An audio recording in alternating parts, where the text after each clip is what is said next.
Dear Shay and Jerry Jr., you'll never guess what I heard last night.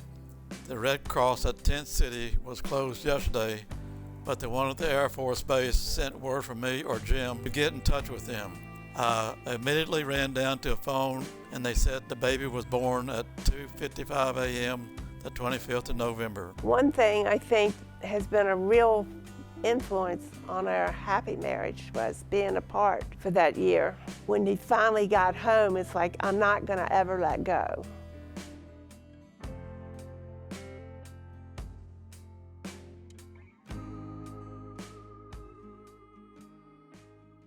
My grandfather, who I call Papa, served overseas in the Vietnam War from November 1965 to June 1966, all while his wife, my grandmother, Mama Shay, was expecting her first child.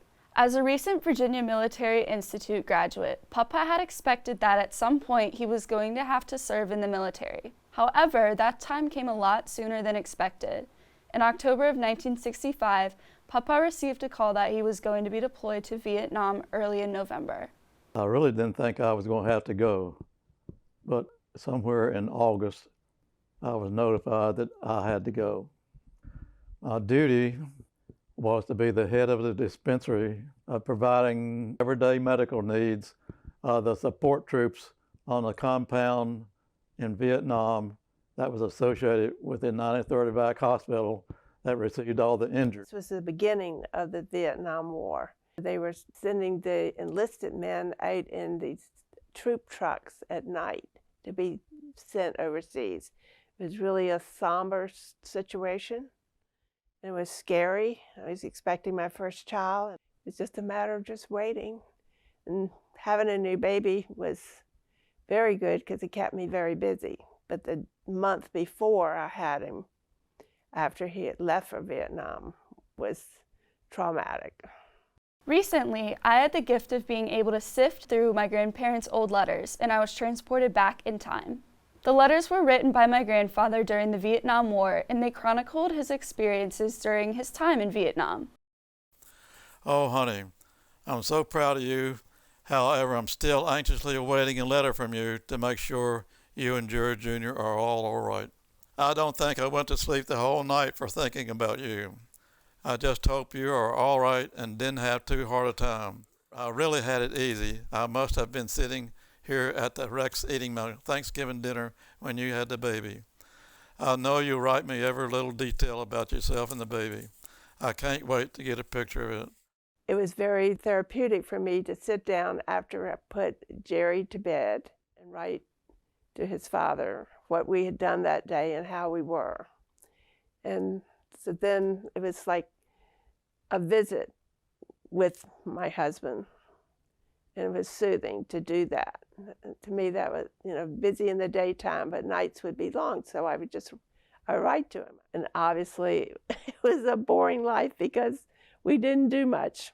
I really didn't feel like going out and doing a lot of things. It just with him over there and not knowing. At this time, the Vietnam War had been going on for 10 years and grew in unpopularity. The war divided the nation and sparked widespread protests against government policies, but there was also the fear that soldiers that were deployed might not make it back home. That's the first thing I remember about it.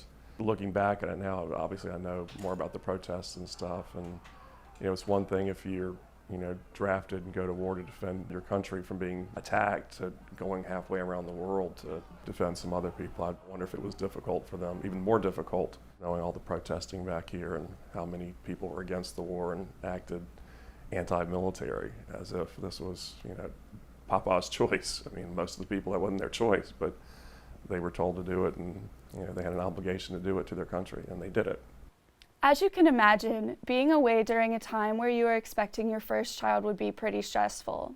Even for my grandmother, being at home without her partner during pregnancy in the first few months of their child's life was pretty tough as well. The very worst thing is to have your parents drive you to the hospital to have your baby and not your husband. And it was very intimidating. Everybody was looking at you like, oh, you poor little girl, you don't have a husband or whatever. It was, or probably imagined.